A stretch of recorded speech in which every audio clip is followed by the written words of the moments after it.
Okay, थोड़ी देर पहले हमने कौन सी मटेरियल के बारे में बात किया? डायमैग्नेटिक मटेरियल, ठीक है। तो अब हम बात करेंगे पैरामैग्नेटिक मटेरियल। तो ऐसा मटेरियल जिसका मैग्नेटिक परमेबिलिटी वहां से थोड़ा सा ज्यादा हो, तो इस टाइप का मटेरियल को हम बोलते हैं पैरामैग्नेटिक मटेरियल। तो टॉपिक का नाम दो paramagnetic material. Paramagnetic material, paramagnetic magnetic material, paramagnetic material. देखो भाई ये क्या है, देखो paramagnetic material.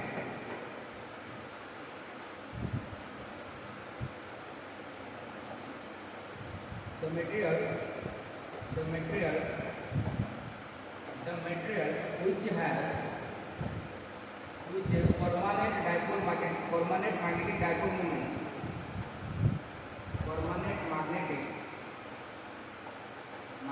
dipole moment, permanent magnetic dipole moment are called paramagnetic material. Paramagnetic material, कितना मजा आएगा। The material which has permanent magnetic dipole moment are called paramagnetic material. This type of material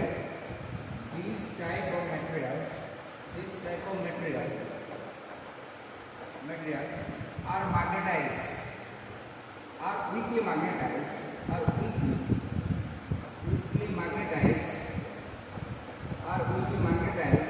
in the direction of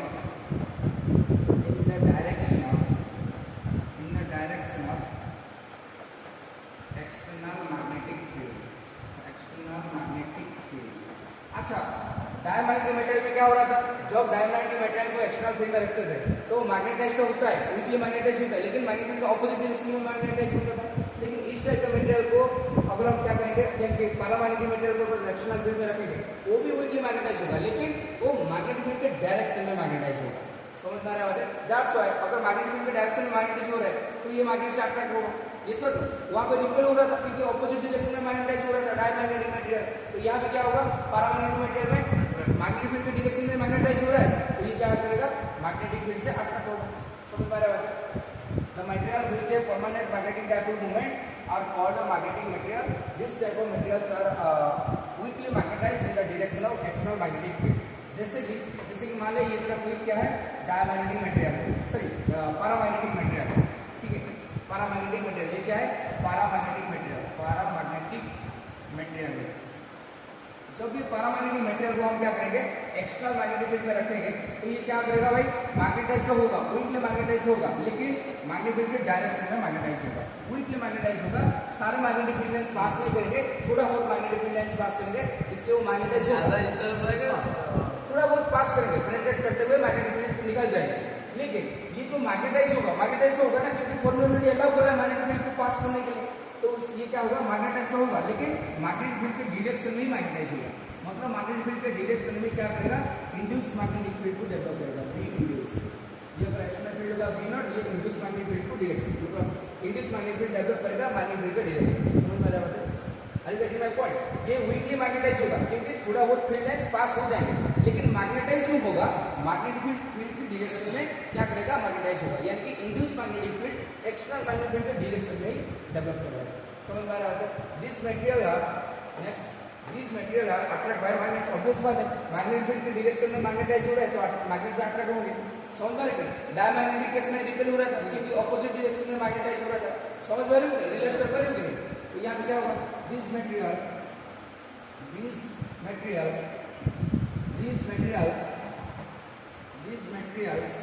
are attracted by magnets,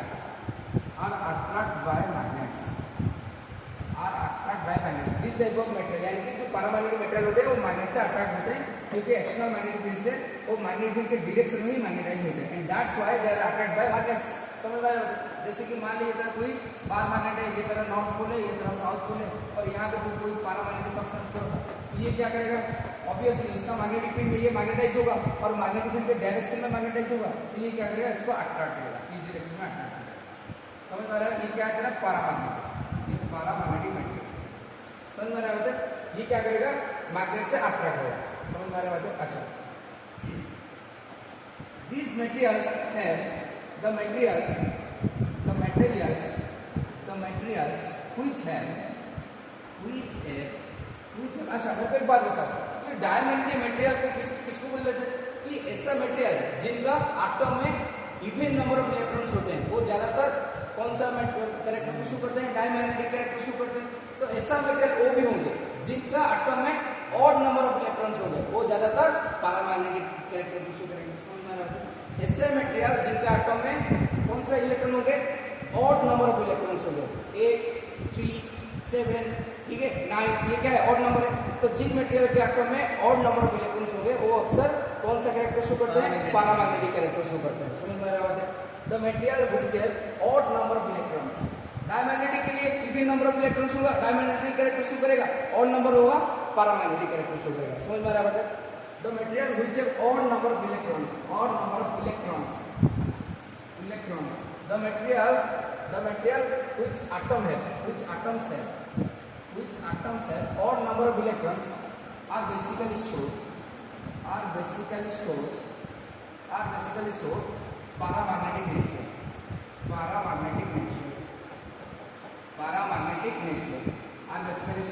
paramagnetic nature कौन सा nature show करेंगे paramagnetic nature करेंगे अच्छा देखेंगे भाई एग्जांपल क्या क्या ऐसा मटेरियल है जो कि पैरामैग्नेटिक नेचर को शो करते हैं एग्जांपल ऑफ पैरामैग्नेटिक एग्जांपल क्या है ना एग्जांपल है तेरा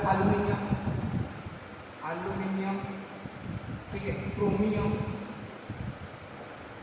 सीआर होता है कि नहीं सिंपल सीआर एल्यूमिनियम क्रोमियम और क्या होता है टंगस्टन ठीक है जो जिसका रेजिस्टिविटी थोड़ा सा ज्यादा होता है जो बॉल फिलामेंट में होता है ठीक है एक्चुअल में वो क्या होता है नॉन लीनियर कंडक्टर होता है लेकिन उससे ज्यादा क्या होता है डायोड होता है इसलिए ग्राफ थोड़ा उसका नॉन लीनियर कर्व आता है याद आ रहा है कि नहीं ठीक है जहां पे थोड़ा थोड़ा याद आएगा याद कर लेना समझ में आ रहा है तो एल्यूमिनियम क्रोमियम टंगस्टन मैंगनीज ठीक है हाँ manganese aluminium chromium tungsten manganese these are etcetera ये कौन सा मटेरियल है ये कौन सा मटेरियल पैरामैग्नेटिक मटेरियल है समझ में आ रहा है ये एग्जांपल की याद रख लेना क्योंकि ये एग्जांपल ऑप्शन में पूछ के भूल जाएगा which of the element is a paramagnetic material तो ढूंढना पड़ेगा तेरे को कौन सा मटेरियल है ये याद रखनी पड़ेगी समझ पा रहे नहीं अच्छा अब हम बात करेंगे कि अच्छा जब भी किसी मैग्नेटिक मटेरियल को हम एक्सटर्नल फील्ड में रखते हैं वो मैग्नेटिक मटेरियल अगर मैग्नेटिक फील्ड के डायरेक्शन में क्विकली मैग्नेटाइज होता है तो इस टाइप का मटेरियल को हम बोलते हैं पैरामैग्नेटिक मटेरियल तो मुद्दा ये है कि पैरामैग्नेटिक मटेरियल है कि एक्सटर्नल मैग्नेटिक फील्ड में क्विकली मैग्नेटाइज होते हैं और मैग्नेटिक फील्ड के डायरेक्शन में मैग्नेटाइज होते हैं उसके पीछे लॉजिक क्या है तो वो लॉजिक को समझने के लिए किसके पास जाएंगे फ्री इलेक्ट्रॉन थ्योरी क्योंकि मैग्नेटिज्म में मैग्नेटिक कैरेक्टर जो मटेरियल में शो होता है ये कहीं ना कहीं डिपेंड होता है इलेक्ट्रॉन कॉन्फ़िगरेशन के कारण समझ में आएगा बेटा जैसे कि डायमैग्नेटिक मटेरियल का कैरेक्टरिस्टिक हमने डिफाइन किया इलेक्ट्रॉन थ्योरी से ठीक उसी तरह पैरामैग्नेटिक मटेरियल का कैरेक्टरिस्टिक भी हम शो करेंगे कैसे फ्री इलेक्ट्रॉन थ्योरी से समझ में आ रहा है क्योंकि हमारे पास एक ही मॉडल है जिसके बेसिस पर हम सारे मैग्नेटिक मटेरियल का कैरेक्टरिस्टिक को उनका प्रॉपर्टी को शो कर सकते हैं प्रॉपर्टी को एक्सप्लेन कर सकते हैं समझ में आ रहा है तो अब हमारा टारगेट ये है कि पैरामैग्नेटिक मटेरियल को जब हम एक्सटर्नल फील्ड में रखते हैं ये वीकली मैग्नेटाइज एक्सटर्नल फील्ड के डायरेक्शन में क्यों होता है इसके लॉजिक हम ढूंढेंगे समझ में आ रहा है तो क्वेश्चन देखो भाई ये भी एक क्वेश्चन है तो क्वेश्चन ये आएगा व्हाई जैसे जिस फॉर्मेट में हमने पढ़ा था डायमैग्नेटिक मटेरियल उसी फॉर्मेट में पैरा उसी फॉर्मेट में फेरोमैग्नेटिक मटेरियल भी पढ़ेंगे समझ में आ रहा है नहीं सत्य क्या सोच रहा है व्हाई पैरामैग्नेटिक मटेरियल्स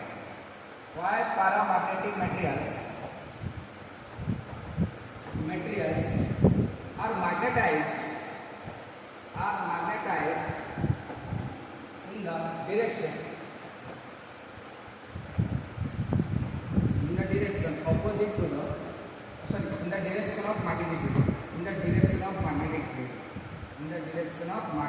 क्योंकि पारा है ना डायरेक्टली ऑपोजिट डायरेक्शन में होगा ये मैग्नेटिक फील्ड के डायरेक्शन में मैग्नेटाइज होगा ठीक है मैग्नेटाइज मतलब मैग्नेटिक फील्ड के डायरेक्शन में इंड्यूस मैग्नेटिक फील्ड डेवलप हल्का सा क्या हल्का सा जाएगा मैग्नेटाइज होने का मतलब क्या है फील्ड लाइन जाएंगे तो हमको वो इंड्यूस करेगा लेकिन इंड्यूस करेगा मैग्नेटिक फील्ड के डायरेक्शन में इंड्यूस करेगा तब जाके वो मैग्नेट से अट्रैक्ट होगा समझ में आ रहा है और वो कौन करता है पैरामैग्नेटिक मटेरियल समझ में आ रहा है तो why paramagnetic materials are magnetized in direction of magnetic field ठीक है ये हमारा क्वेश्चन है क्यों पैरामैग्नेटिक मटेरियल भी ठीक है। एक्सटर्नल मैग्नेटिक फील्ड में वीकली मैग्नेटाइज होते हैं और मैग्नेटिक फील्ड के डायरेक्शन में मैग्नेटाइज होते हैं। ये रीजन हमें ढूंढना पड़ेगा और ये रीजन को समझने के लिए किसके पास जाएंगे? फ्री इलेक्ट्रॉन थ्योरी, ठीक है। On the basis of free electron theory we can explain this. लिखो भाई यहाँ पे मैं लिख सकता हूँ on the basis of free electron theory we can explain this concept. We can explain paramagnetic character. We can explain paramagnetic character.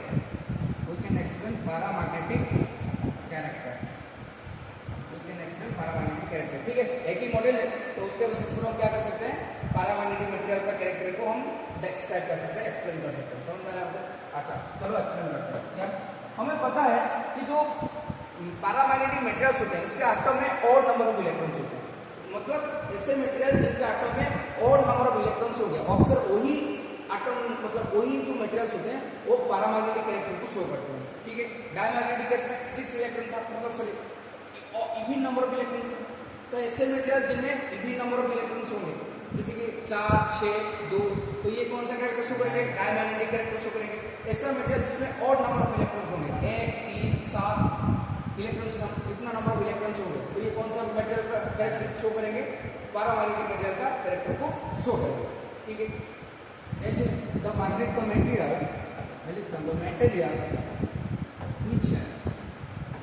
which has odd number of electrons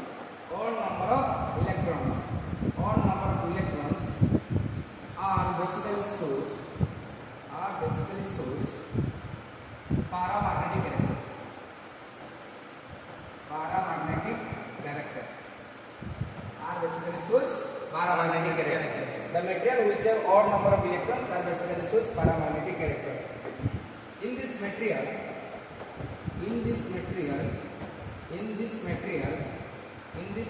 every atom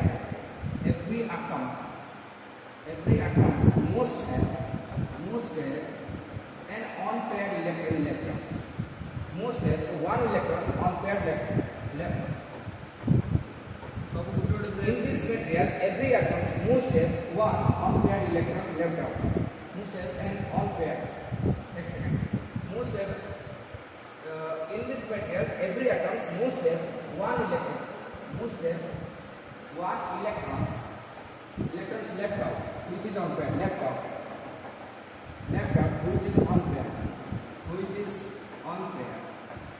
which is unpaired, and that unpaired electrons, and due to that unpaired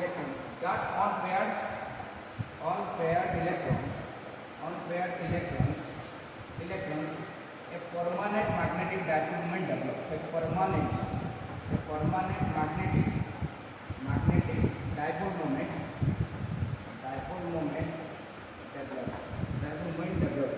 क्योंकि हमने देखा ना कि ऐसे material जिनका permanent magnetic dipole moment होता है वो एक्चुअली में पैरामैग्नेटिक मटेरियल होता है। और उस टाइप का मटेरियल ही एक्सटर्नल मैग्नेटिक फील्ड में वीकली मैग्नेटाइज होते हैं और फील्ड के डायरेक्शन में मैग्नेटाइज होते हैं। समझ में आ रहा है? अच्छा ये क्या समझ में आ रहा है? हमें ये पता चल गया कि ऐसे मटेरियल जिनमें ऑड नंबर ऑफ इलेक्ट्रॉन्स होंगे तो पैरामैग्नेटिक कैरेक्टर शो करेगा। जैसे कि मान ले ये कोई आटम है, ये तरह न्यूक्लियस है। मान ली ये आटम है मान ली इस तरह क्या है? सर्कुलर ऑर्बिट से। ठीक है। मान ली ये आटम है, टोटल 7 इलेक्ट्रॉन। कितना इलेक्ट्रॉन है? 7 इलेक्ट्रॉन। ये ऑड है कि ऑड है? 7 इलेक्ट्रॉन है। तो 7 इलेक्ट्रॉन को अगर मैं पेयरिंग करूँ, इलेक्ट्रॉन हमेशा पेयर में रहने के लिए कोशिश करेंगे, तो यहाँ पे एक नॉन पेयर हो जाएगा। ठीक है कि नहीं? मान ली यहाँ पे 2 आएगा, यहाँ पे 2 आ जाएगा, यहाँ पे इस ऑर्बिट में 2 और इस ऑर्बिट में और 2 आ जाएंगे, टोटल 6 हो गए और एक बचा हुआ ऑर्बिट में एक इलेक्ट्रॉन आ जाएगा। मतलब ये तो सारे पेयर बन जाएंगे। ये एक पेयर हो जाएगा, ये एक पेयर हो जाएगा, ये एक पेयर हो जाएगा, लेकिन ये बच जाएगा अकेला एक। ये किसके साथ पेयर नहीं हो पाएगा और वही अनपेयर्ड इलेक्ट्रॉन के कारण क्या हो जाएगा? एक परमानेंट डायपोल मोमेंट आएगा। कैसे? क्या समझ पा रहे हैं? तो इवन नंबर ऑफ इलेक्ट्रॉन होता तो सारे के सारे इलेक्ट्रॉन्स पेयर हो जाएगा। एक सेम रेडियस के ऑर्बिट में वो पेयरिंग होकर घूमते रहते हैं ऑपोजिट डायरेक्शन में। ठीक है। लेकिन यहाँ पे और नंबर ऑफ इलेक्ट्रॉन है तो 6 इलेक्ट्रॉन तो पेयर हो जाएंगे, लेकिन एक इलेक्ट्रॉन बच जाएगा, वो किसके साथ पेयर नहीं होगा। समझ में आ रहा है? वो अकेला क्या करेगा? ऑर्बिट में घूमता रहेगा और वही अकेला इलेक्ट्रॉन के लिए वही हताश इलेक्ट्रॉन के लिए क्या होगा भाई? Permanent magnetic dipole moment develop हो जाएगा। समझ में आ रहा है कि अरे समझ में आ रहा है कि नहीं? तो देख जैसे कि मान ले ये तरह की, जैसे कि मान लीजिए ये तरह एक पैरामैग्नेटिक मटेरियल का एटम है और जिसका ऑर्बिट में सिर्फ एक ही इलेक्ट्रॉन है जो कि अनपेयर्ड इलेक्ट्रॉन है, एक ही इलेक्ट्रॉन है जो कि अनपेयर्ड इलेक्ट्रॉन है। ये क्या है? एक ही इलेक्ट्रॉन है जो कि v वेलोसिटी में इस डायरेक्शन में भाग रहा है। समझ में आ रहा है? ये क्या है जरा? अनपेयर्ड इलेक्ट्रॉन, अनपेयर्ड इलेक्ट्रॉन, उसका साथी नहीं है ये, किसी ये चाह रहा है पेयर होने के लिए, लेकिन उसके पेयर होने के लिए कोई नहीं है, क्योंकि बाकी सारे तो अपने आप को पकड़ रखे हैं, बाकी सारे पेयर हो चुके हैं, उनके पास जगह नहीं, तो ये बेचारा क्या करेगा? और अकेला ही घूमता रहेगा। और वही इलेक्ट्रॉन के कारण क्या होगा? परमानेंट डायपोल कैसे? देख ये इलेक्ट्रॉन v वेलोसिटी घूम रहा है, तो जिस डायरेक्शन में इलेक्ट्रॉन भाग रहा होगा उसका ऑपोजिट डायरेक्शन में करंट फ्लो होता है। ये सेम सीन है, तो करंट किधर होगा? इधर फ्लो होगा। यहाँ पे इलेक्ट्रॉन एंटी क्लॉकवाइज घूम रहा है, तो करंट किधर होगा भाई? क्लॉकवाइज हो जाएगा। तो करंट अगर क्लॉकवाइज इस ऑर्बिट में चल रहा है तो ये करंट की लूप किधर आप करेगा? और करंट की लूप में हमें पता है मैग्नेटिक फील्ड का डायरेक्शन किधर आता है? राइट हैंड थंब से। तो देख राइट हैंड का फिंगर को अगर करंट के डायरेक्शन में कर्ल करेंगे, हमारा थंब किधर जा रहा है? अंदर की तरफ जा रहा है, देखना अंदर की तरफ जा रहा है, ठीक है। तो मैग्नेटिक फील्ड किधर आएगा? अंदर की तरफ आएगा। तो मैग्नेटिक फील्ड किधर आएगा? तो मैग्नेटिक फील्ड किधर आएगा? अंदर की तरफ आएगा, ठीक है। और जिस डायरेक्शन में मैग्नेटिक फील्ड डायरेक्शन होता है उसी डायरेक्शन में मैग्नेटिक डायपोल मोमेंट का डायरेक्शन होता है, तो नेट मैग्नेटिक डायपोल मोमेंट का डायरेक्शन किधर आएगा? नीचे की तरफ आएगा। और एक ही इलेक्ट्रॉन है और उसका क्या मैग्नेटिक डायपोल मोमेंट को कैंसिल आउट होने के लिए और एक पेयर अगर इलेक्ट्रॉन होता तो इसको कैंसिल आउट करता, लेकिन और इलेक्ट्रॉन तो है नहीं क्योंकि वो अकेला अनपेयर्ड घूम रहा है, तो इसके लिए इसका क्या आ जाएगा? परमानेंट एक ही डायपोल मोमेंट आ जाएगा। समझ में आ रहा है? ऐसे जितने भी एटम्स होंगे हर एक एटम में एक ना एक क्या होगा? इलेक्ट्रॉन अनपेयर्ड इलेक्ट्रॉन होगा, और वही अनपेयर्ड इलेक्ट्रॉन के कारण क्या होगा? एक permanent magnetic dipole moment develop. समझ में आ रहा है? डायमैग्नेटिक केस में क्या हो रहा था? एक ऑर्बिट में दो इलेक्ट्रॉन थे, पेयर ऑफ इलेक्ट्रॉन था, ये इधर घूम रहा था, उसका ऑपोजिट डायरेक्शन में घूम रहा था, तो दोनों के जो डायपोल मोमेंट डेवलप हो रहा था एक दूसरे को कैंसिल आउट कर रहे थे। लेकिन यहाँ पे अनपेयर्ड, यहाँ पे पेयर नहीं है, अनपेयर्ड इलेक्ट्रॉन है, उसका मैग्नेटिक डायपोल मोमेंट को कैंसिल आउट करने के लिए दूसरा कोई इलेक्ट्रॉन नहीं है, बाकी सारे तो पेयर होकर कैंसिल आउट हो चुके हैं। देख समझ में आ रहा है ना? देख मान ले कि यहाँ पे और मान ले कि यहाँ पे सब इलेक्ट्रॉन है, दो इलेक्ट्रॉन यहाँ पे होंगे तो उसका नेट डायपोल मोमेंट क्या हो जाएगा? कैंसिल आउट होकर जीरो हो जाएगा। इसका दो इलेक्ट्रॉन जो होगा उनका डायपोल मोमेंट कैंसिल हो जाएगा, लेकिन उसका तो कोई साथी नहीं है, तो ये क्या करेगा? उसको कैंसिल आउट करने के लिए कोई नहीं होगा, तो इसलिए उसका ही परमानेंट डायपोल मोमेंट एग्जिस्ट है। समझ में आ रहा है? तो जितने एटम्स होंगे सबका एक एक अनपेयर्ड इलेक्ट्रॉन होगा और सबका एक एक परमानेंट डायपोल मोमेंट होगा। समझ में आ रहा है? क्लियर? अच्छा समझ में आ रही है? सर इनका तो कैंसिल आउट हो जाएगा ना, लेकिन बचेगा इसका। समझ में आ रही है? क्योंकि ये अनपेयर्ड है, ये चाह रहा है मेरे को कोई कैंसिल कर दे, लेकिन उसके पास कोई नहीं है, अकेला, ठीक है, वन मैन आर्मी। इसलिए क्या करेगा? पूरी बॉडी में उसके पास ही अकेला नेट डायपोल मोमेंट आएगा। इसलिए पैरामैग्नेटिक मटेरियल में हर एक एटम में हमेशा ही परमानेंट मैग्नेटिक डायपोल मोमेंट होता है ड्यू टू अनपेयर्ड इलेक्ट्रॉन। समझ में आ रहा है? ये क्वेश्चन पूछ सकता है, पैरामैग्नेटिक मटेरियल में जो परमानेंट डायपोल मोमेंट आता है for due to what? For unpaired electron, for unpaired electron. समझ में आएगा? क्लियर? समझ में आ रही है? अच्छा ये हो गया था अनपेयर्ड इलेक्ट्रॉन। होगा क्या?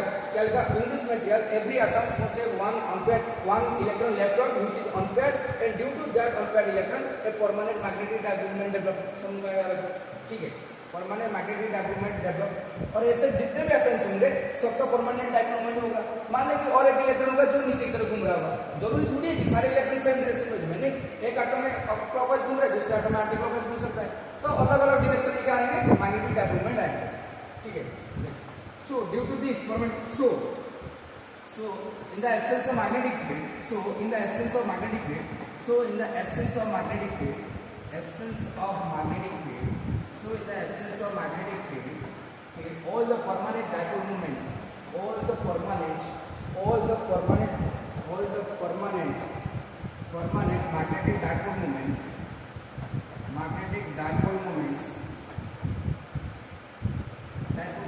are randomly oriented, अरे polar molecule non polar molecule पढ़ाए थे कि नहीं? वहाँ पे भी इलेक्ट्रिक डायपोल थे जो कि उधर उधर बिना मैग्नेटिक फील्ड में, बिना एक्सटर्नल इलेक्ट्रिक फील्ड में वो उधर उधर ओरिएंटेड हो रहे थे, नेट डायपोल मोमेंट जीरो आ रहा था। और जैसे ही मैग्नेटिक फील्ड एक्सटर्नल फील्ड को मैंने ये कर दिया इलेक्ट्रिक फील्ड को, मैग्नेटिज्म पढ़ा रहा हूँ ना इसलिए मैग्नेटिक फील्ड आ रहा है मेरे मुंह में, लेकिन इलेक्ट्रिक फील्ड की बात कर रहा हूँ, जब इलेक्ट्रिक फील्ड को अप्लाई कर दिया तो सारे डायपोल क्या हो रहे थे? इलेक्ट्रिक फील्ड के डायरेक्शन में लाइन हो रहे थे, नेट डायपोल मोमेंट आ रहा था, बिल्कुल वहां भी होगा भाई। इलेक्ट्रोस्टेट मैग्नेटिक स्टेट क्या है? ट्विन्स है। समझ में आ रहा है? Copy paste. अच्छा, so in the absence of magnetic field all the permanent magnetic dipole moments are randomly oriented. जैसे कि मान ले इधर क्या है, इधर एक पैरामैग्नेटिक सब्सटेंस है और हमें पता है कि पैरामैग्नेटिक सब्सटेंस है, मान लो ये एक एटम होगा, या फिर ये एक एटम होगा, ये एटम होगा, ये एटम होगा, ये एटम, ये एटम, ये एटम्स होंगे, ठीक है। और हर एटम में एक एक अनपेयर्ड इलेक्ट्रॉन्स होंगे और जिसके कारण एक एक डाइपोल मोमेंट डेवलप होगा। मान लो इस एटम के लिए डाइपोल मोमेंट इधर आ रहा है, इधर आएगा डाइपोल, इसके लिए इधर आएगा डाइपोल, इसके लिए इधर आएगा डाइपोल, क्योंकि इलेक्ट्रॉन अलग अलग एटम में अलग अलग डायरेक्शन में घूम रहे होंगे, तो इसके लिए उसके हिसाब से मैग्नेटिक डाइपोल मोमेंट आएगा। और यहाँ पे कोई फील्ड एग्जिस्ट कर रहा है क्या? नहीं। तो ये जो जितने भी डाइपोल मोमेंट होंगे इंडिविजुअल एटम में, जितने भी डाइपोल मोमेंट होंगे, एक एक डाइपोल मोमेंट जो परमानेंट डाइपोल मोमेंट होगा वो रैंडमली उधर-उधर भाग नहीं होंगे, रैंडमली उधर-उधर ओरिएंट होंगे, ठीक है। ये डाइपोल मोमेंट इधर आ रहा होगा, ये डाइपोल मोमेंट इधर, ये डाइपोल मोमेंट इधर, ये डाइपोल मोमेंट इधर, ये डाइपोल मोमेंट इधर, समझ में आ रहा है? ठीक है। So in the absence of magnetic field all the permanent magnetic dipole moments are randomly oriented, and that's why the net dipole moment, the net magnetic dipole moment,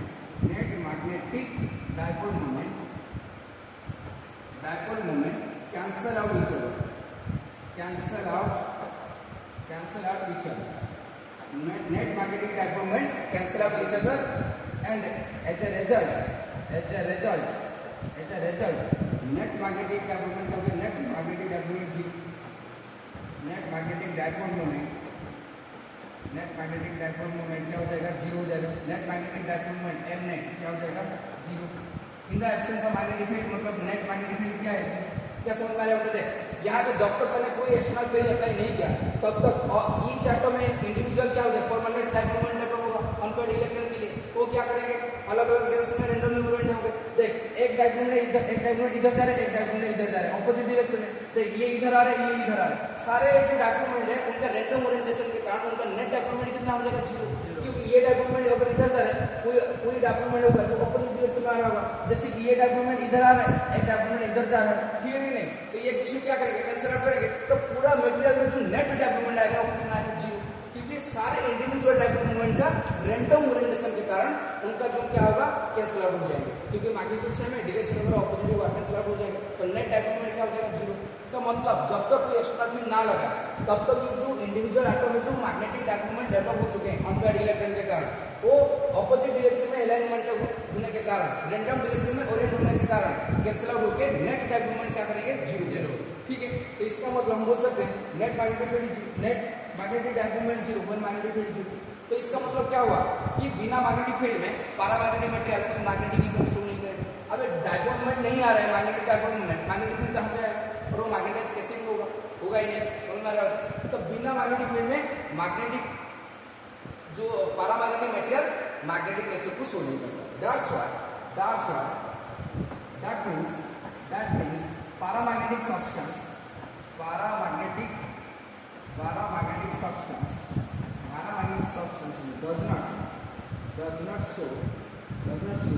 does not show any magnetic character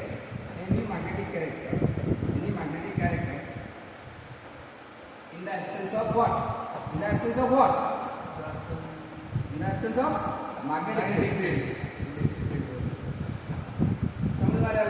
जब तक paramagnetic substance को हम external magnetic field में ना रखें तब तक क्या होंगे? उसका तो परमानेंट मैग्नेटिक डाइपोल मोमेंट होता है, लेकिन रैंडम डायरेक्शन में ओरिएंटेशन के कारण net magnetic dipole moment zero हो जाएगा। तो डाइपोल मोमेंट अगर जीरो तो मैग्नेटिक फील्ड भी जीरो, क्योंकि डाइपोल मोमेंट हमेशा मैग्नेटिक फील्ड के डायरेक्शन में आता है। तो मैग्नेटिक डाइपोल मोमेंट जीरो तो मैग्नेटिक फील्ड हुआ ही नहीं, तो मैग्नेटिक फील्ड नहीं है तो वो मैग्नेटाइज हुआ ही नहीं, तो मतलब कोई मैग्नेटिक कैरेक्टर शो नहीं करेगा। समझ में आ रहा है? और हम यहाँ पे कैसे होगा? जो इलेक्ट्रिसिटी में हम क्या पढ़ रहे थे, जो इलेक्ट्रिसिटी में भी वही था ना, वहाँ पे इलेक्ट्रिक डाइपोल मोमेंट उधर रैंडम डायरेक्शन में ओरिएंट थे, इसलिए नेट इलेक्ट्रिक फीड एनर्जी दे रहे हैं। फिर उसके बाद हमने क्या किया? एक्सटर्नल फील्ड लगाया। ठीक, मैं समझा रहा हूँ एक बात। That means paramagnetic substance does not any magnetic character in the absence of magnetic field में कोई कैरेक्टर शो नहीं करेगा। सेम चीजें भी इलेक्ट्रिसिटी में हो रहा था। जब तक हम एक्सटर्नल फील्ड ना लगाए थे तब तक जो इलेक्ट्रिक डाइपोल थे, जो पोलर मॉलिक्यूल थे, समझ में? पोलर और नॉन पोलर मॉलिक्यूल्स जो इलेक्ट्रिक डाइपोल थे वो उधर ओरिएंट थे, रैंडम डायरेक्शन में ओरिएंट थे, और net dipole moment cancel out होकर जीरो हो रहा था। ये सर फिर बाद में हमने क्या किया? एक्सटर्नल फील्ड को अप्लाई किया, फिर एक्सटर्नल फील्ड के डायरेक्शन में अलाइन हो गया, नेट डाइपोल मोमेंट डेवलप हो। समझ पा रहे हैं? तो यहाँ भी होगा। देख now if you apply if we apply external magnetic field, apply external magnetic field, external magnetic field, if you apply external magnetic field, if you apply external magnetic field, if you apply external magnetic field, external magnetic field, all the dipoles are aligned in the direction of external magnetic field, external magnetic field, and as a result,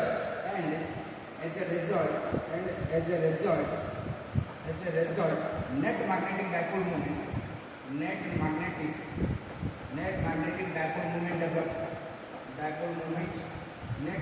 dipole moment develop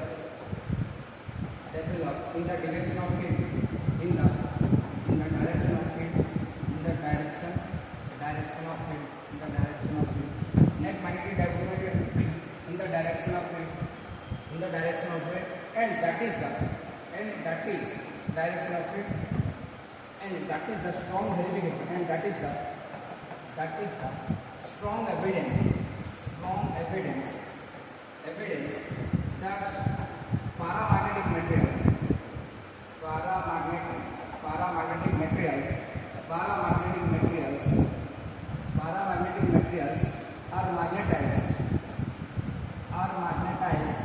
are magnetized in the direction of external field. सुन रहा है? यहाँ पे क्या लिखा? मैंने लिखा यहाँ पे कि अभी तक क्या था, जब तक कोई एक्सटर्नल फील्ड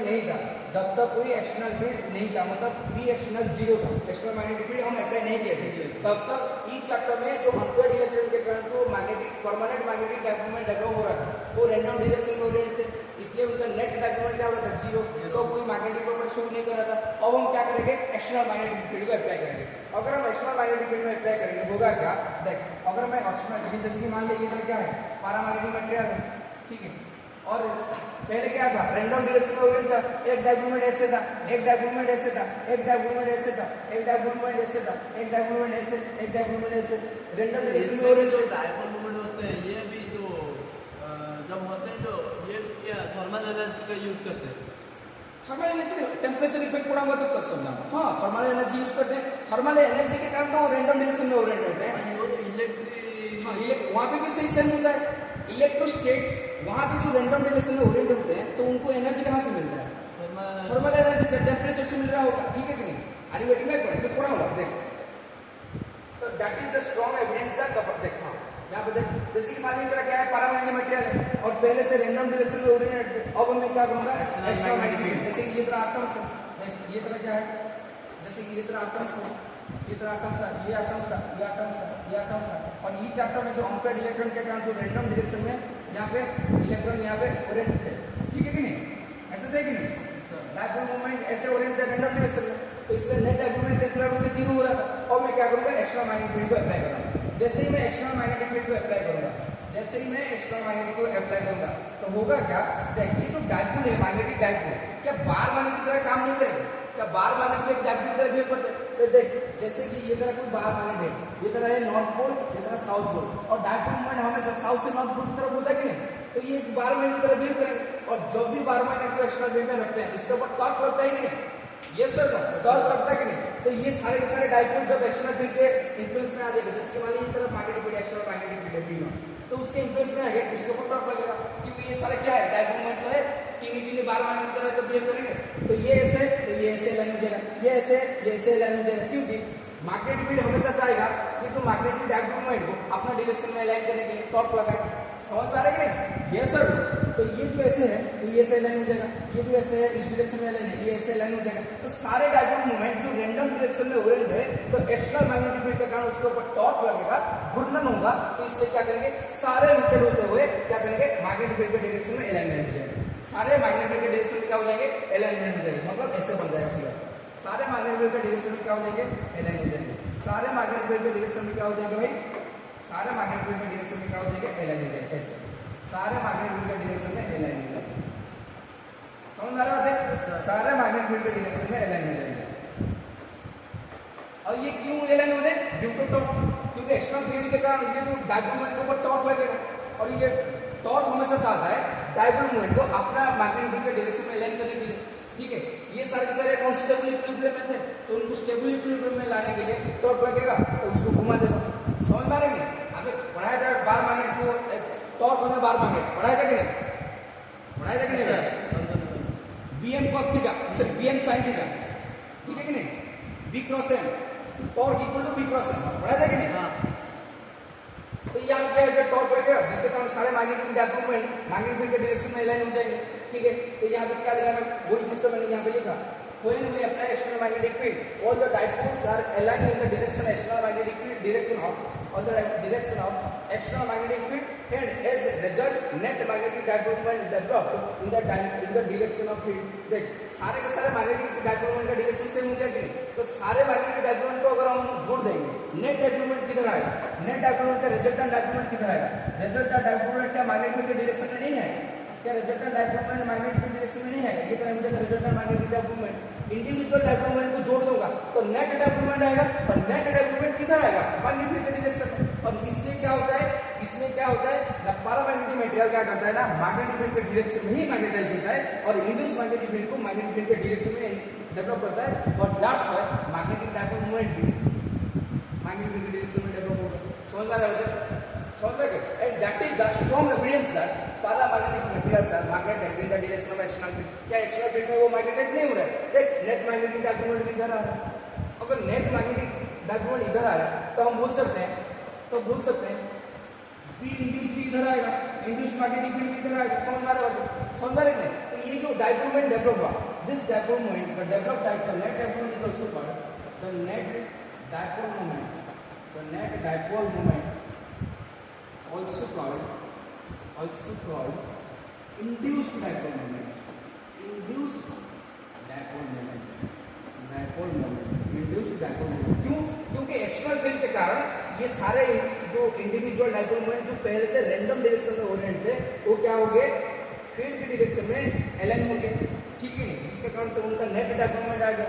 और ये जो नेट डायपोल मोमेंट आया किसके लिए? एक्सटर्नल फील्ड के कारण हुआ, तो इसलिए इसको क्या बोलेंगे? Induce dipole moment. और डायपोल मोमेंट अगर डेवलप हो इस डायरेक्शन में, हमें पता है जिस डायरेक्शन में मैग्नेटिक फील्ड डेवलप होता है उसी डायरेक्शन में क्या होगा? मैग्नेटिक डायपोल मोमेंट का डायरेक्शन होगा। अगर मैग्नेटिक डायपोल मोमेंट का डायरेक्शन इधर है तो इंड्यूस मैग्नेटिक फील्ड का डायरेक्शन किधर होगा? इस डायरेक्शन में होगा। तो इसका मतलब ये वीकली मैग्नेटाइज हो रहा है और मैग्नेटिक फील्ड के डायरेक्शन में मैग्नेटाइज हो रहा है। समझ में आ गया? क्लियर हो गया? This is free electron theory to describe paramagnetic nature. बस बात इतना है, वहां पे पेयर ऑफ इलेक्ट्रॉन था, इसका net magnetic field cancel out हो रहा था, ऑड नंबर ऑफ इलेक्ट्रॉन। हाँ समझ में आ रहा है? फिर हमने जब एक्स्ट्रा मैग्नेटिक फील्ड डाला, वहां पे क्या थे?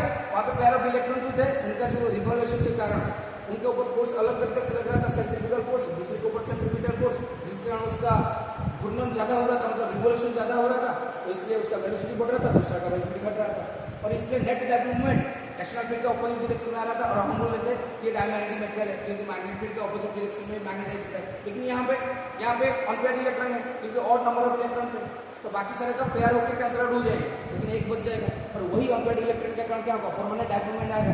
हर एटम में परमानेंट डायपोल मोमेंट रहेगा, बिना फील्ड में वो रैंडम डायरेक्शन में ओरिएंट होंगे। Net dipole moment zero, field डालेंगे एलाइन होकर net magnetic dipole moment external field के डायरेक्शन में डेवलप कर लेंगे, वो मैग्नेटाइज हो जाएगा।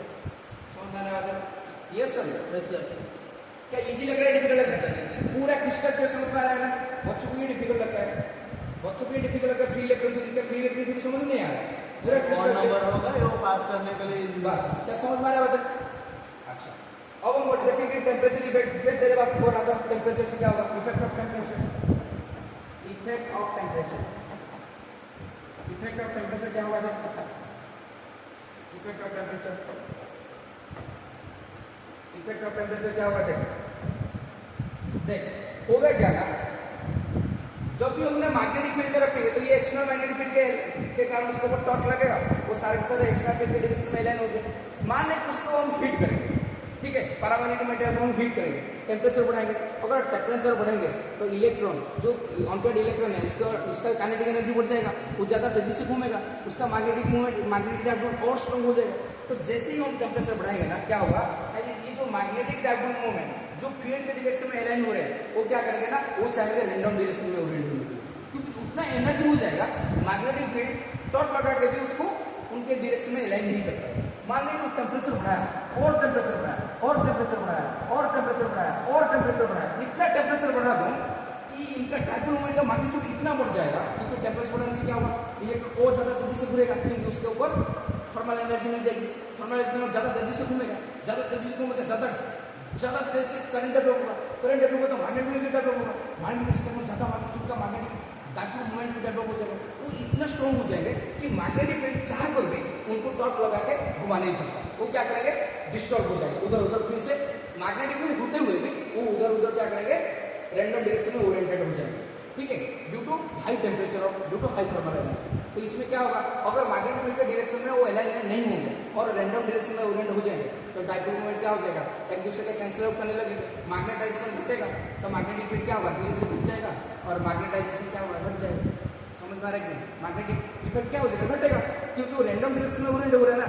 तब तक मैग्नेटिक फील्ड नहीं आएगा, induce magnetic dipole moment develop नहीं होगा जब तक वो मैग्नेटिक फील्ड के डायरेक्शन में अलाइन नहीं होंगे। अगर थर्मल एनर्जी बढ़ेगा तो वो डिस्टर्ब हो जाएगा, डिस्टर्ब होने से क्या होगा, उनका मैग्नेटाइजेशन घट जाएगा।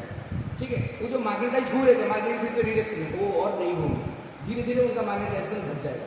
समझ में आ रहा है, क्योंकि ये उधर उधर उधर उधर उधर उधर उधर उधर फिर से शुरू कर देंगे ओरिएंटेशन में, क्योंकि उनके पास थर्मल एनर्जी ज्यादा हो जाएगा। समझ में आ रहा है, तो क्या लिखेंगे भाई, जब टेम्परेचर इंक्रीज करेंगे क्या लिखेंगे, मैं लिखता हूँ, when we increase the temperature of the paramagnetic material, when we increase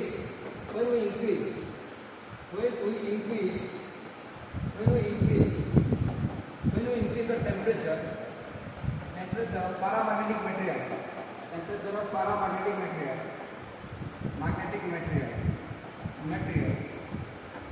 due to paramagnetic material, the electrons, the kinetic energy of electrons increased due to thermal energy, and that's why the dipole moments are disturbed.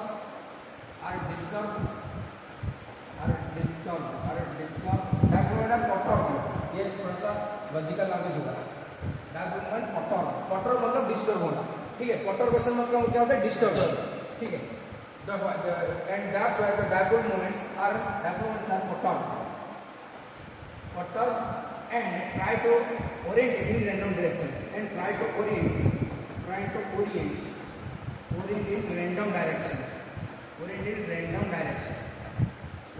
random direction. Try to orient in random direction में orient होने के लिए कोशिश करेंगे। That's why, and due to this magnetization decreases, and due to this magnetization decreases.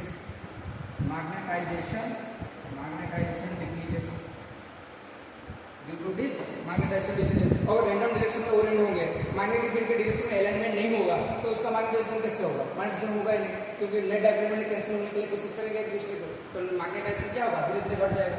समझ में आ रहा है, जिस रेट पर वो मैग्नेटाइज हो रहा था, जिस रेट पर वो इंड्यूस मैग्नेटिक फील्ड डेवलप कर रहा था वो नहीं कर पाएगा, क्योंकि magnetic dipole moment thermal energy के कारण डिस्टर्ब हो जाएंगे, परटर्ब हो जाएंगे, तो रैंडम डायरेक्शन में ओरिएंट होने लगेंगे, तो एक दूसरे को कैंसिल आउट करने की कोशिश करेंगे, तो उनका मैग्नेटाइजेशन क्या हो जाएगा, घटेगा। समझ में आ रहा है, तो इसका मतलब क्या हो जाएगा, मैग्नेटाइजेशन घट जाएगा। इसका मतलब हम लिख सकते हैं, समझ में आ रहा है, when we increase the temperature of paramagnetic material, the kinetic energy of electrons increase due to the thermal energy, and that's why the dipole moments are perturbed, क्योंकि अनपेड इलेक्ट्रिक के लिए तो डायपोल मोमेंट डेवलप हो रहा है, वो भी perturbation होंगे, उनको और भी अफेक्ट पड़ेगा टेम्परेचर का। Yes sir, thermal energy, and that's why the dipole moments are perturbed and try to orient in random direction, and due to this magnetization decreases, magnetization होना डिक्रीज हो जाएगा। तो यहाँ पे हम लिख सकते हैं कि जो मैग्नेटाइजेशन होगा आई, ये क्या है, मैग्नेटाइजेशन, किसी भी मटेरियल का मैग्नेटाइजेशन को कौन सी सिंबल से रिप्रेजेंट करते हैं, आई से। ठीक है कि नहीं, उसका क्षमता कितना है, वो कितना अपने आप को मैग्नेटाइज कर सकता है, वो होता है मैग्नेटाइजेशन इंटेंसिटी। ठीक है कि एक होता है मैग्नेटिक इंटेंसिटी, एक होता है मैग्नेटाइजेशन इंटेंसिटी, जो कि हम मटेरियल के लिए डिफाइन करते हैं। तो आई मतलब टेम्परेचर को तू जितना ज्यादा बढ़ाएगा, टेम्परेचर को तू जितना ज्यादा बढ़ाएगा उसका मैग्नेटाइजेशन घटेगा, क्योंकि रैंडमली क्या थर्मल एनर्जी बढ़ जाएगा और रैंडम डायरेक्शन में ओरिएंट होने के लिए कोशिश करेंगे। मैग्नेटिक फील्ड जहां पर भी एक्सटर्नल फील्ड ढूंढते हुए वो अलाइनमेंट हो नहीं पाएगा, मैग्नेटिक डायपोल का अलाइनमेंट हो नहीं पाएगा और रैंडम डायरेक्शन में ओरिएंट होगी। क्यों? उनके पास मैग्नेटिक फील्ड से भी कई गुना ज्यादा एनर्जी थर्मल एनर्जी से मिलता है। समझ में आ रहा है? तो जैसे जैसे टेम्परेचर बढ़ेगा इंटेंसिटी मतलब मैग्नेटाइजेशन घट जाएगा। समझ में आ रहा है? अगर मैग्नेटाइजेशन घटेगा तो मैग्नेटाइजेशन किसी भी मेटेरियल का मैग्नेटाइजेशन को कौन सा पैरामीटर रिप्रेजेंट करता है, कितना इजीली वो मैग्नेटाइज होता है, मैग्नेटिक ससेप्टिबिलिटी, तो वो भी घटेगा। ये सर ससेप्टिबिलिटी क्या होता है? किसी भी बॉडी का मैग्नेटाइजेशन कितना इजीली हो रहा है वो डिसाइड करता है मैग्नेटिक ससेप्टिबिलिटी। अगर यहाँ पे टेम्परेचर बढ़ने से मैग्नेटाइजेशन घट रहा है तो ससेप्टिबिलिटी बढ़ जाएगा। तो ससेप्टिबिलिटी क्या हो जाएगा? जाएगा also inversely proportional to T, मतलब टेम्परेचर बढ़ाने से ससेप्टिबिलिटी क्या हो जाएगा? घटेगा। समझ पा रहे हैं? क्योंकि तेरे को पता है कि ससेप्टिबिलिटी होता है आई बटे एच, मैग्नेटाइजेशन इंटेंसिटी बटे मैग्नेटिक इंटेंसिटी। तेरे अगर इंटेंसिटी तो टेम्परेचर बढ़ाने से डिपेंडेंसी है, टेम्परेचर बढ़ाएगा मैग्नेटाइजेशन घट रहा है, अगर मैग्नेटाइजेशन घट रहा है तो ससेप्टिबिलिटी घटेगा ही नहीं घटेगा? ये सर ससेप्टिबिलिटी घटेगा। अगर मैं पूछूं उसका ग्राफ कैसा आएगा, अगर ससेप्टिबिलिटी और टेम्परेचर का ग्राफ बना, ये ससेप्टिबिलिटी अगर टेम्परेचर का ग्राफ बना तो ग्राफ कैसा आएगा बता? टेम्परेचर बढ़ने से ससेप्टिबिलिटी घट रहा है तो कौन सा ग्राफ आएगा? Rectangular hyperbola, rectangular hyperbola. तो ये आ जाएगा तेरा रेक्टेंगुलर हाइपरबोला, ऐसा आएगा। समझ में आ रहा है? जैसे जैसे टेम्परेचर बढ़ेगा किसका? पैरामैग्नेटिक मटेरियल का, उसका ससेप्टिबिलिटी घट रहा है। ये सर ससेप्टिबिलिटी क्या होगा? घटेगा। ओके, अच्छा ये हो गया तेरा टेम्परेचर डिपेंडेंस। और ये कंप्लीट हो गया। बाकी हुआ प्रॉपर्टी, प्रॉपर्टी को थोड़ा बहुत लिख देते फिर चैप्टर कंप्लीट, मतलब ये कंप्लीट हो गया। ये उसके बाद और एक शायद मैं आफ्टरनून में ले जाऊँ, थोड़ा सा ब्रेक ले लेना, अभी टाइम हो गया खाने के लिए और ज़्यादा करने के लिए भी मैं तुम्हारे बेटे भी डाउन हो जाएगा। ठीक है, तो प्रॉपर्टीज ले, properties of paramagnetic material, paramagnetic material, properties of paramagnetic material. जो पैरामैग्नेटिक मटेरियल हमने पढ़ा, ठीक है, जो जिसका परमानेंट मैग्नेटिक डायपोल होता है वो एक्स्ट्रा फील्ड के डायरेक्शन में उल्टी मैग्नेटाइज होता है। तो उसका प्रॉपर्टी क्या होगा? पहला प्रॉपर्टी है क्या? पहला प्रॉपर्टी क्या हो जाएगा? सिंपल, ये मैग्नेटिक फील्ड के डायरेक्शन में उल्टी मैग्नेटाइज होता है, ये तो पहला प्रॉपर्टी है उसका। समझ में आ रहा है? It is magnetised, it is weakly magnetised, it is weakly magnetised, it is weakly magnetized in the direction, in the direction opposite, in the direction of field, in the direction of magnetic field, magnetic field। समझ में आ रहा है? ये weakly magnetise होता है। Weekly मतलब सारे मैग्नेटिक फील्ड को आपने थ्रू पास होने के लिए नहीं होगा, क्योंकि उसका कुछ परमेबिलिटी होगा। वो मैग्नेटिक फील्ड को पास करने के लिए तो अलाउ करता है, लेकिन सबको नहीं, थोड़ा बहुत अलाउ करता है। इसलिए वो मैग्नेटाइज होता है। और मैग्नेटाइज किस डायरेक्शन में होता है? एक्सटर्नल फील्ड के डायरेक्शन में होता है। इसलिए क्या होता है? अट्रैक्ट होता है मैग्नेटिक फील्ड से। ये भी एक प्रॉपर्टी हो जाएगी। समझ पा रहे हैं?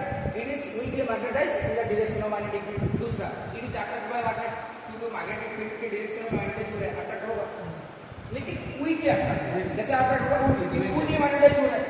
It is weakly attract by magnet, ठीक है।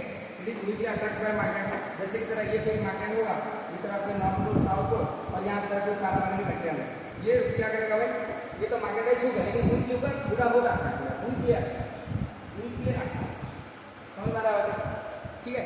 Chromium, aluminium, tungsten, these are the paramagnetic material. Magnet से अट्रैक्ट होते हैं क्विक, ठीक है, इतना स्ट्रांगली अट्रैक्ट नहीं होते। अच्छा, नेक्स्ट क्या है? When placed, when suspend freely, जब पैरामैग्नेटिक मटेरियल को हम फ्रीली सस्पेंड करते हैं, फ्रीली सस्पेंड मतलब किसी मतलब जो धागे से उसको सस्पेंड कराते हैं, मतलब लटकाते हैं, तो ये क्या करते हैं ना, उसका जो लॉन्गेस्ट एक्सिस होता है एक्सटर्नल फील्ड से पैरेलल हो जाता है। When suspend freely the longest axis of material, the longest axis of paramagnetic material, the longest axis मतलब क्या है? जो ये जो एक्सिस है क्या है? एक्सियल लाइन है, इसको बोलते हैं लॉन्गेस्ट एक्सिस, ठीक है। When suspend freely the longest axis of paramagnetic material, क्या हो जाएंगे? Parallel to the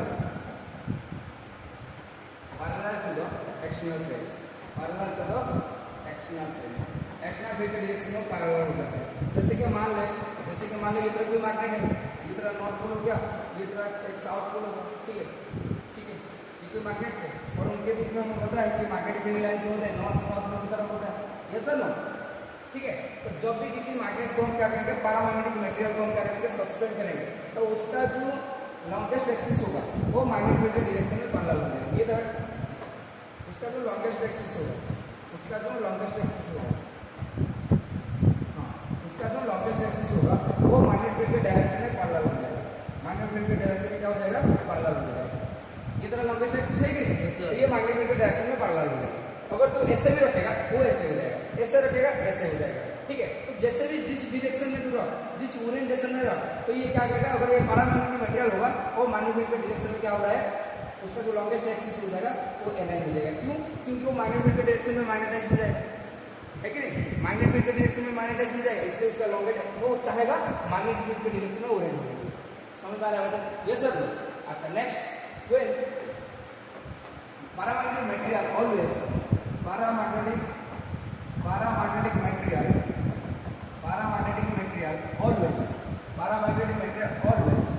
always moves from weak magnetic field to strong magnetic field, weak magnetic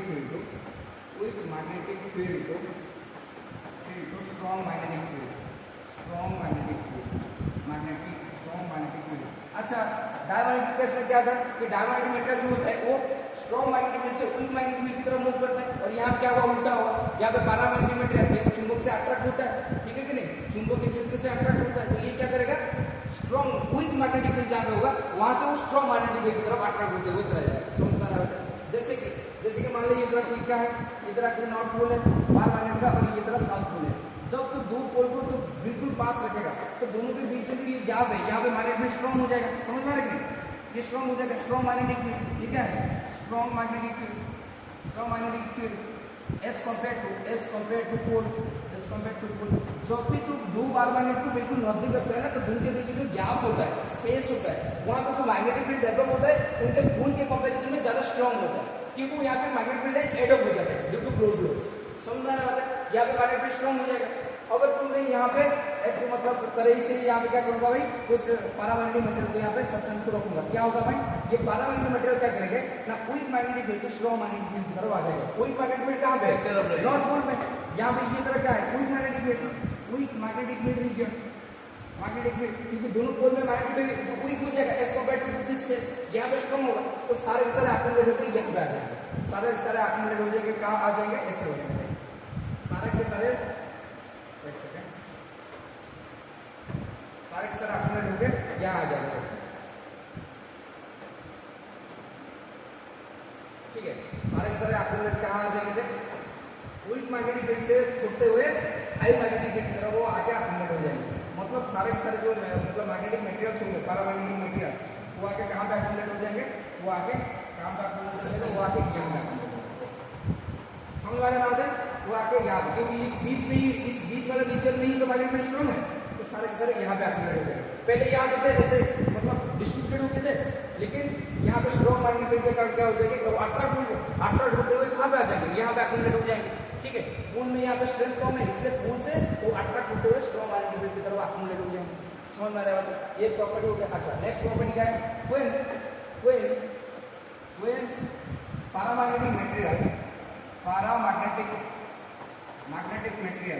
paramagnetic material placed in uniform magnetic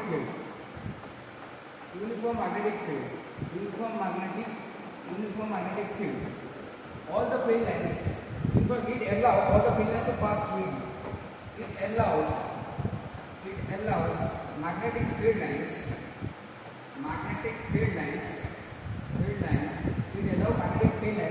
pass through its body, यानी कि obvious बात है ये magnetise हो रहा है, ठीक है कि नहीं, ये मैग्नेटाइज हो रहा है, तो जब भी पैरामैग्नेटिक मटेरियल को एक्सटर्नल मैग्नेटिक फील्ड के अंदर रखेंगे तो ये क्या करेगा, मैग्नेटाइज होगा, इंड्यूस मैग्नेटिक फील्ड डेवलप करेगा, किधर, किस डायरेक्शन में डेवलप करेगा, मैग्नेटिक फील्ड के डायरेक्शन में डेवलप करेगा, तो इससे क्या होगा, मैग्नेटिक फील्ड लाइंस पास हो जाएंगे उसके बीच में।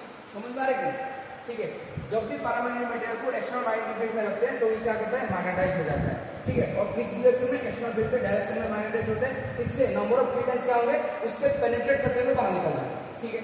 जैसे कि हो गया, और एक छोटा सा टॉपिक नहीं, छोटा सा लाइन है और एक लाइन है, बस प्रॉपर्टी कंप्लीट हो गई। जैसे कि मान लीजिए इधर नॉर्थ पोल है, इधर साउथ पोल है, और दोनों के बीच में मैंने यहाँ पे पैरामैग्नेटिक मटेरियल रखा, तो होगा क्या, जो मैग्नेटिक फील्ड लाइन्स होंगे ऐसे पास हो जाएंगे, ऐसे पास हो जाएंगे, समझ में आ रहा है, ऐसे पास हो जाएंगे, क्योंकि ये क्या है, ये अलाउ कर रहा है, मैग्नेटाइज हो रहा है कि नहीं, ये मैग्नेटाइज हो रहा है, तो ये अलाउ करेगा कि मैग्नेटिक फील्ड लाइन्स को अपने बॉडी के थ्रू पेनिट्रेट होने के लिए, तो यहाँ पे क्या हो जाएगा, ये पेनिट्रेट करते हुए चला जाएगा। मान लीजिए एक्सटर्नल फील्ड यहाँ पे बी नॉट है और यहाँ पे जो अंदर जा रहे हैं, तो उसके कारण क्या इसका एक मैग्नेटिक फील्ड इंड्यूस होगा, है कि नहीं, हो जाएगा बी इंड्यूस, क्योंकि मैग्नेटिक फील्ड के डायरेक्शन में क्या करेगा, मैग्नेटाइज होगा, तो ये जो इंड्यूस मैग्नेटिक फील्ड डेवलप करेगा एक्सटर्नल फील्ड के डायरेक्शन में डेवलप करेगा। अब वही होता है कि नहीं सर, तो यहाँ पे नेट मैग्नेटिक फील्ड कितना होगा बता, यहाँ पे तेरा net magnetic field B net क्या हो जाएगा, बी नेट हो जाएगा तेरा B naught B plus B naught, ये सर एक्सटर्नल मैग्नेटिक फील्ड सारे के सारे यहाँ पे पास हो रहे हैं, ये सर, और मैग्नेटिक फील्ड के पास होने के कारण वो मैग्नेटाइज हो रहा है, और मैग्नेटाइज हो गए अपना एक इंड्यूस मैग्नेटिक फील्ड डेवलप कर रहा है, तो नेट मैग्नेटिक फील्ड यही आ जाएगा, ये सर। तो यहाँ पे मैं बोल सकता हूँ कि इस मैग्नेटिक मटेरियल में जो मैग्नेटिक फील्ड डेवलप होगा, नेट मैग्नेटिक फील्ड डेफिनेटली ज्यादा होगा as compare to the external field, समझ में रखना, एक्सटर्नल फील्ड से यहाँ पे जो अंदर से मैग्नेटिक फील्ड डेवलप हो रहा है वो ऑब्वियसली ज्यादा होगा कि नहीं, क्योंकि दोनों फील्ड यहाँ पे मिल रहे हैं, एड हुए, समझ में आ रहा है। अच्छा, अगर मैं यहाँ पे रिलेटिव मैग्नेटिक परमेबिलिटी की बात करूँ, रिलेटिव मैग्नेटिक परमेबिलिटी क्या होगा, यहाँ पे देख, अगर ये बी को बी नॉट को इधर ले आऊँ, अगर मैं बी नॉट को इधर ले आऊँ, तो ये क्या हो जाएगा, बी बटे बी नॉट ग्रेटर देन 1 हो जाएगी नहीं, तो ये बी बटे बी नॉट क्या होता है, रिलेटिव मैग्नेटिक परमेबिलिटी का होता है, म्यू का होता है, तो इसका मतलब for paramagnetic material mu r always greater than 1, थोड़ा सा ज्यादा होता है, तो म्यू आर क्या हो जाएगा, म्यू आर क्या हो जाएगा, म्यू आर ग्रेटर देन 1 हो जाएगा कि नहीं, अब यही पढ़ा था कि नहीं, तो पैरामैग्नेटिक मटेरियल के लिए म्यू आर क्या होता है, वहां से थोड़ा सा ज्यादा होता है, देख ज्यादा हो रहा है, म्यू आर ज्यादा हो रहा है, क्योंकि अंदर में जो नेट मैग्नेटिक फील्ड रहेगा, एक्स्ट्रा मैग्नेटिक फील्ड जितना पास हो रहा है प्लस आपका खुद का जो इंड्यूस मैग्नेटिक फील्ड है, दोनों मिलकर नेट मैग्नेटिक फील्ड रहेगा, तो ये नेट मैग्नेटिक फील्ड ज्यादा होगा ऑब्वियसली एक्स्ट्रा मैग्नेटिक फील्ड से, तो अगर मैं बी नॉट को ले आऊं, ये म्यू आर हो जाएगा, और यहाँ पे पूरा शो हो रहा है कि रिलेटिव मैग्नेटिक परमेबिलिटी 1 से ज्यादा है, ठीक है नहीं, ये किसके लिए, फॉर पैरामैग्नेटिक मटेरियल। डायमैग्नेटिक के लिए क्या था, डायमैग्नेटिक के लिए लेस देन 1 था, यहाँ पे ग्रेटर देन 1 आ रहा है, ये याद रखना, ये क्वेश्चन में पूछेगा बायसेशन रीजन में, समझ में आ रहा है, for paramagnetic material, for paramagnetic material, paramagnetic material. अच्छा, अगर मैं ससेप्टिबिलिटी की बात करूँ क्या हो जाएगा, हमें पता है कि ससेप्टिबिलिटी होता है, ससेप्टिबिलिटी होता है क्या होता है, म्यू आर -1 होता है, ठीक है कि नहीं, अगर म्यू आर तेरा 1 से ज्यादा है तो ऑब्वियसली एकदम पॉजिटिव आएगा, ये पॉजिटिव आएगा, ये 1 से ज्यादा है मतलब ये मान लीजिए 2 है तो पॉजिटिव आएगा, सब्सट्रैक्ट होने से पॉजिटिव आएगा, तो ये क्या होगा, पॉजिटिव, मतलब पैरामैग्नेटिक मटेरियल के लिए ससेप्टिबिलिटी क्या होता है, पॉजिटिव होता है, पैरामैग्नेटिक मटेरियल के लिए ससेप्टिबिलिटी क्या होता है, मैग्नेटिक ससेप्टिबिलिटी पॉजिटिव, क्यों पॉजिटिव होता है, क्योंकि वो मैग्नेटाइज होता है, जो एक्सटर्नल मैग्नेटिक के डायरेक्शन में मैग्नेटाइज होगा उसका मैग्नेटाइजेशन पॉजिटिव आएगा, क्योंकि ससेप्टिबिलिटी तो डिपेंड करता है किसी बॉडी को अगर हम एक्स्ट्रा फील्ड में रखते हैं तो कितना इजीली मैग्नेटाइज होता है, ये डिसाइड करता है उसका मैग्नेटिक ससेप्टिबिलिटी, जितना ज्यादा मैग्नेटाइज होगा उतना ससेप्टिबिलिटी पॉजिटिव आएगा। डायमैग्नेटिक केस में मैग्नेटाइज नहीं हो रहा था, ऑपोजिट डायरेक्शन में हो रहा था, इसलिए कैंसिल आउट हो रहे थे, ज्यादा से ज्यादा फील्ड लाइन पास नहीं हो रहा था डायमैग्नेटिक केस में, इसलिए उसका ससेप्टिबिलिटी क्या हो रहा था, नेगेटिव, यहाँ पे पॉजिटिव, पास हो गया, ससेप्टिबिलिटी पॉजिटिव। और नेक्स्ट क्या है, इट डिपेंड्स ऑन टेम्परेचर, एक सेकंड, द ससेप्टिबिलिटी, देखना, हाँ, the magnetization of paramagnetic material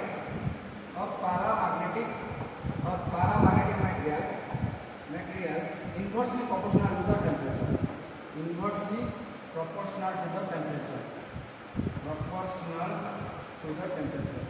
अभी भी पढ़ा है कि नहीं, जो मैग्नेटाइजेशन होता है inversely proportional to the temperature होता है, यानी I inversely proportional to the temperature, T बढ़ेगा तो मैग्नेटाइजेशन घटेगा, टेम्परेचर बढ़ जाएगा, सारे डायपोलमेंट उधर उधर क्या होगा, कोरेंट हो जाएगा, नेट डायपोलमेंट क्या होगा, धीरे धीरे घटेगा, मैग्नेटाइजेशन घटेगा, मैग्नेटिक फील्ड जो पेनिट्रेट होकर जा रहे थे वो धीरे धीरे जाना बंद कर देंगे, क्योंकि अलाइनमेंट तो होगा नहीं, समझ में आ रहा है, तो ससेप्टिबिलिटी क्या हो जाएगा, inversely proportional to the temperature बढ़ेगा तो ससेप्टिबिलिटी बढ़ेगा, तो अभी भी पढ़ा जाएगा, वो भी एक प्रॉपर्टी में आ जाएगा, तो ग्राफ कैसा आएगा, टेम्परेचर का ग्राफ कैसा आएगा, बताओ, रेक्टेंगुलर हाइपरबोला, एग्जैक्ट, ये रेक्टेंगुलर हाइपरबोला तक कंप्लीट, समझ आ गया, ये भी प्रॉपर्टी है, क्योंकि टेम्परेचर बढ़ाएंगे सारे डायपोलमेंट को थर्मल एनर्जी मिल जाएगा, वो डिस्टर्ब होना शुरू कर देंगे, प्रदर्शन होना शुरू कर देंगे, अगर कठोर होंगे तो मैग्नेटिक फील्ड चाह तो उसको अलाइन नहीं कर पाएगा, अगर अलाइनमेंट नहीं होगा तो मैग्नेटिक फील्ड कैसे डेवलप होगा, मैग्नेटाइज कैसे होगा, उसका मैग्नेटाइजेशन घटेगा। और ये आई क्या है, मैग्नेटाइजेशन इंटेंसिटी, टेम्परेचर बढ़ने से मैग्नेटाइजेशन घटेगा तो इसलिए आई घटेगा, अगर आई घटेगा तो ससेप्टिबिलिटी भी घट जाएगा, क्योंकि टेम्परेचर बढ़ने से ससेप्टिबिलिटी घटता है, क्योंकि ससेप्टिबिलिटी होता है आई बटे एच। अगर टेम्परेचर बढ़ने से मैग्नेटाइजेशन इंटेंसिटी घट रहा है तो ये अगर घट रहा है तो ये भी घटेगा कि नहीं, तो इसका मतलब मैं लिख सकता हूँ डायरेक्टली जायन इन्वर्स प्रोपोर्शनल टेम्परेचर बढ़ने से आई घटेगा, आई घटने से जायन घट जाएगा। तो ग्राफ कैसा आएगा, रेक्टेंगुलर हाइपरबोला। क्लियर। तो और एक टॉपिक बचा फेरोमैग्नेटिक, और छोटा सा है कॉन्सेप्चुअल है, वो मैं आज क्लास 3 बजे ले लूँगा, 3 से 4 ले लूँगा, थोड़ा सा फ्री कर लूँ, बातचीत कर लेंगे, बात और जाएंगे सब, थोड़ा सा अभी मजा मस्ती कर लेंगे। फिर और एक बार छोटा सा पार्ट बताओ फेरोमैग्नेटिक मटेरियल, फिर बाद चैप्टर कंप्लीट, चैप्टर 5 कंप्लीट आज ही कंप्लीट होगा। ठीक है, तो अब छोड़ दो भाई क्योंकि थोड़ा सा अच्छा ठीक क्लोज कर